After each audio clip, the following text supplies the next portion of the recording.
Welcome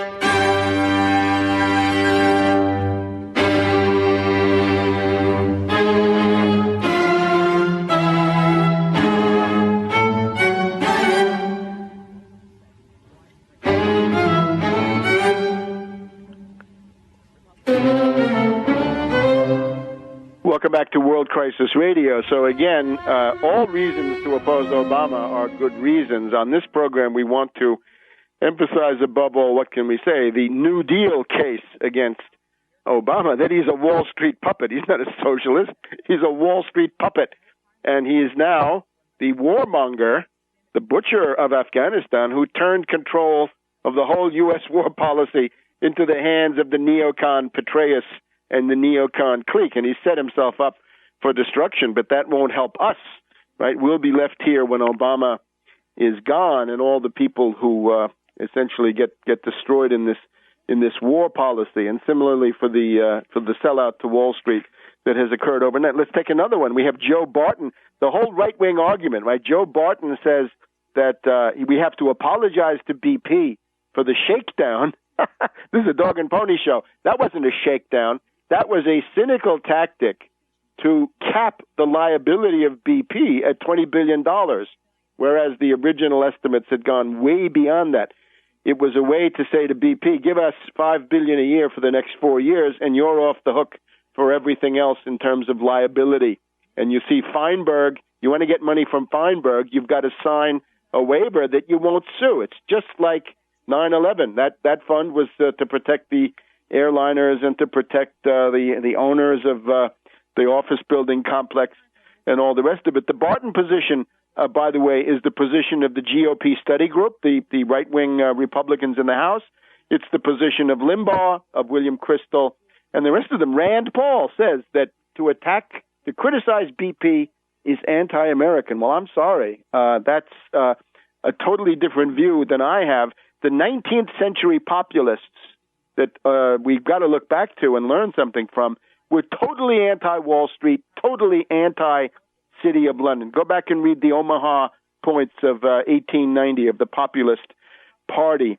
So the idea that Obama is shaking down BP, Obama is putting up a wall of defense for BP against settlements that could have gone way, way beyond that. So a dog and pony show. Don't get sucked in. It's not a shakedown. It's a shakedown of the American taxpayer. And we've had some so-called Tea Party candidates saying that it's unfair to change the assumptions for a company, and if the taxpayers are on the hook for BP, then so be it. Now, that's just a few more things about Afghanistan. The war is lost. Petraeus is going to attempt within the next 12 months, I would say, to try to shift the burden of blame onto Obama. That sets up this conflict.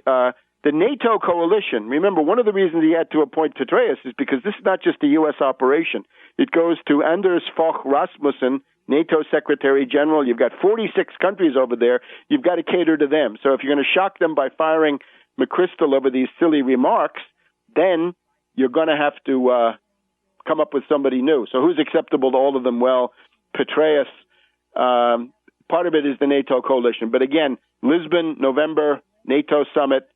Canada is going to be out. Netherlands going to be out. British want to be out. Poland wants to be out. Turkey, I can't imagine how they would stay.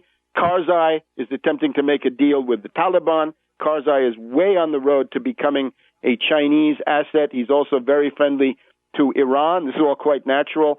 How about Pakistan? How long are they supposed to put up with this constant bombing of their territory and this abortive attempt? If this rationale were true, if you're really concerned about Al-Qaeda, then what you do is a counterterrorism strategy, which is nobody's talking about. Again, I'm against all of it.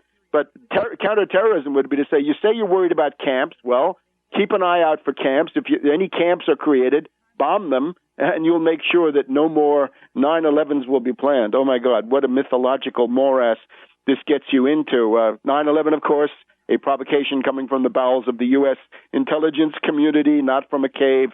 In Afghanistan, read 9/11 synthetic terror made in USA.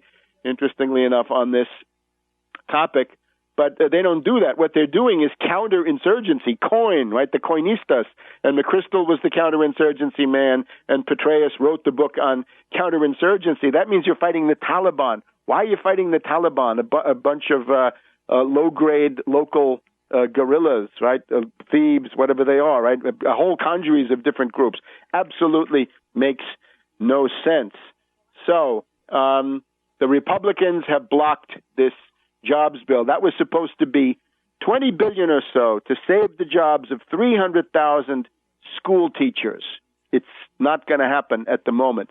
Another $20 billion or so to continue paying $300 weekly checks to the unemployed, right? 1.2 million people will be destitute by the end of this month.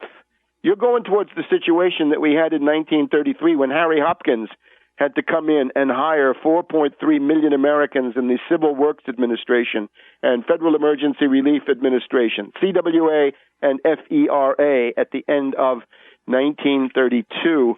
The Republican chiseling is it's just horrendous. The Republicans demanded that the average food stamp benefit, which is about, I guess it's $100 a month, they wanted to gouge $11 a month off the food stamp benefit, and the Democrats fell into line with that, and then the Republicans filibustered the bill anyway, at the same time that there's a $24 trillion credit line to Wall Street, $182 billion for the credit default swaps of the AIG London hedge fund, $700 billion in the troubled asset relief program, a bailout fund for toxic derivatives, the bailout. So it was going to be $124 billion. It came down to $180 billion. The Republicans were giving up. 57 to 41. It failed, and it looks like now it has failed. Where is Obama on this issue? Where is Obama? Where is his address to the nation about this? This is real serious stuff. And then you've got the whole 99-week contingent, the 99ers, who there was never anything for people who have been unemployed for something approaching 2 years. This is the shame of the Obama regime. So these are hypocrites, the Republican hypocrites and their T group friends. They want to save money on the backs of the jobless, cut the throats of the unemployed. At the same time, they don't demand that the Afghan war be paid for. They've never demanded that any war be paid for. And when it came to the troubled asset relief program, they fell all over themselves supporting that. And you can see a lot of these Tea Party candidates are now accepting support. They're eager to get support from Republican congressmen and senators who voted for the bailout. So, again, I'm Scott Brown, and I drive a truck, and I just carved out a whole area of speculation and abuse for State Street Bank in the sausage factory. So whether he drives a truck or not, he's a puppet of State Street Bank. And we'll be back in just a minute.